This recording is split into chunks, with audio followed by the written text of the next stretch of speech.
in watching a lot of Troma stuff and watching a lot of independent stuff in the video store era, there was a lot of variation of all sorts of types of film. And what's happened in the mainstream is it's a very homogenized. It's all very safe and cookie cutter. These media conglomerates have sort of silenced the low budget films made by normal people, lower class and middle class people. They've managed to really stamp those out. And so independent film actually becomes a really important thing. You could call it folk art. And that's really important to have that as contrasted by corporate projects. So Joe Bob Briggs is talking about streaming here, but it's probably 2013 when he's talking about streaming here. There was this promise for streaming. As the years go on, you see how bad the deals become, and then Amazon Prime is just removing films from their catalog for no real good reason. They said community standards. It doesn't make any sense. There's no consistency. They could have like nudity on their shows, or they could show Human Centipede, but they're like getting rid of Debbie Rochon's films. And they don't want low-budget filmmakers having success because they have deals in place with these large companies. And so that's partly why VHS Massacre 2 happened, because you start seeing this really horrible censorship come out of these streaming sites. The average person, I think, is really starting to get very sick of the type of corporate films that people are making. So what had happened in the doc is that in some ways we didn't have a real ending to the documentary. We'd gone on these VHS hunts, we'd look at all these tapes, and we had made all these interviews. We actually didn't know exactly what to do with this stuff.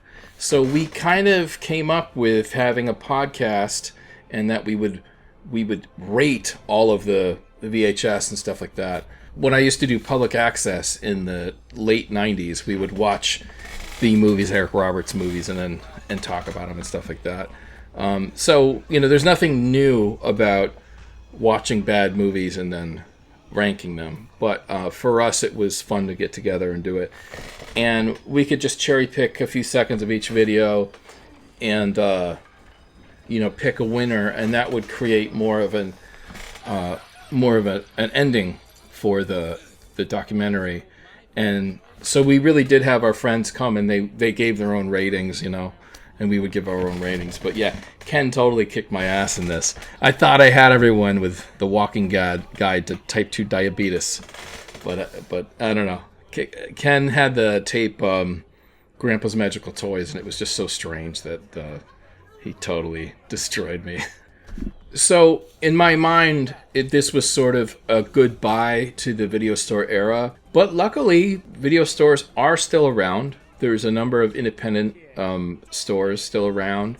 The Last Blockbuster still exists. We explore that in VHS Massacre 2. You could say it was sort of the end of people being able to make a comfortable living, making direct-to-video films. That era seems to be gone, and frankly, a lot of the writer strikes and the acting strikes now, with the shrinking of Hollywood, I think they're experiencing what independent filmmakers experienced maybe 15 years ago. Hopefully they'll fare better than we did. Physical media is still super fascinating, especially because you could go and find these strange tapes, pop them into a machine and watch them. There's something very awesome about it. We thought this was cool, and we had hoped that Troma and Lloyd liked it. Like we interviewed Lloyd and we put Lloyd in there, but there was no guarantee Lloyd was going to be like, "Oh, I'm in this, so I'll put it out." That was not, that was not a foregone conclusion. So we actually burned a Blu-ray, and we sent the Blu-ray, and just mentioned all the people that were in it. And we sent that along, and we actually got contacted, and they're like, "Yeah, this is cool. We'll put this out." So we were super excited because the documentary was made specifically for Troma. Same thing with the second one. It was made for Troma, but they didn't commission it. I just made it for Troma. So when I finished VHS Massacre 2, and they're like, "Cool, yeah," they're all about it. And I think, at the end of the day, VHS Massacre 1 and 2, I don't think they're as big as some of the other Lloyd Kaufman directed titles, but I think what it is a nice little addition and some context as to why his films have an importance in the history of American independent film. Mostly because they represent very much the counterculture and sort of like a punk rock type of feeling as opposed to the mainstream. And that kind of thing, frankly, has got to be protected. In a free society, you really kind of do need fucked up movies. Like it's kind of an important thing because it's a yin to the yang of a sort of propaganda type corporate film. So maybe I'm old school like that, but that's kind of how I feel about it. Joe Bob had this beautiful summary of film. I think I asked him one question, and he sort of went into a long discussion on how filmmaking has morphed into different things over time, and how it should survive indefinitely as visual storytelling, even though it may morph into other things, you know. That's amazing. The last thing he says, whatever the future will be, it could turn a film into something we can't even imagine today.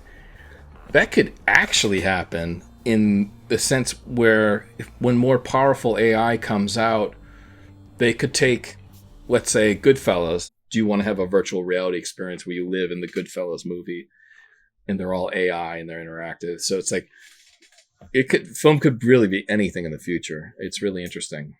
So just in regard to making a documentary, know that the timeline is less important. Pick something you know you're going to be interested in for a long time.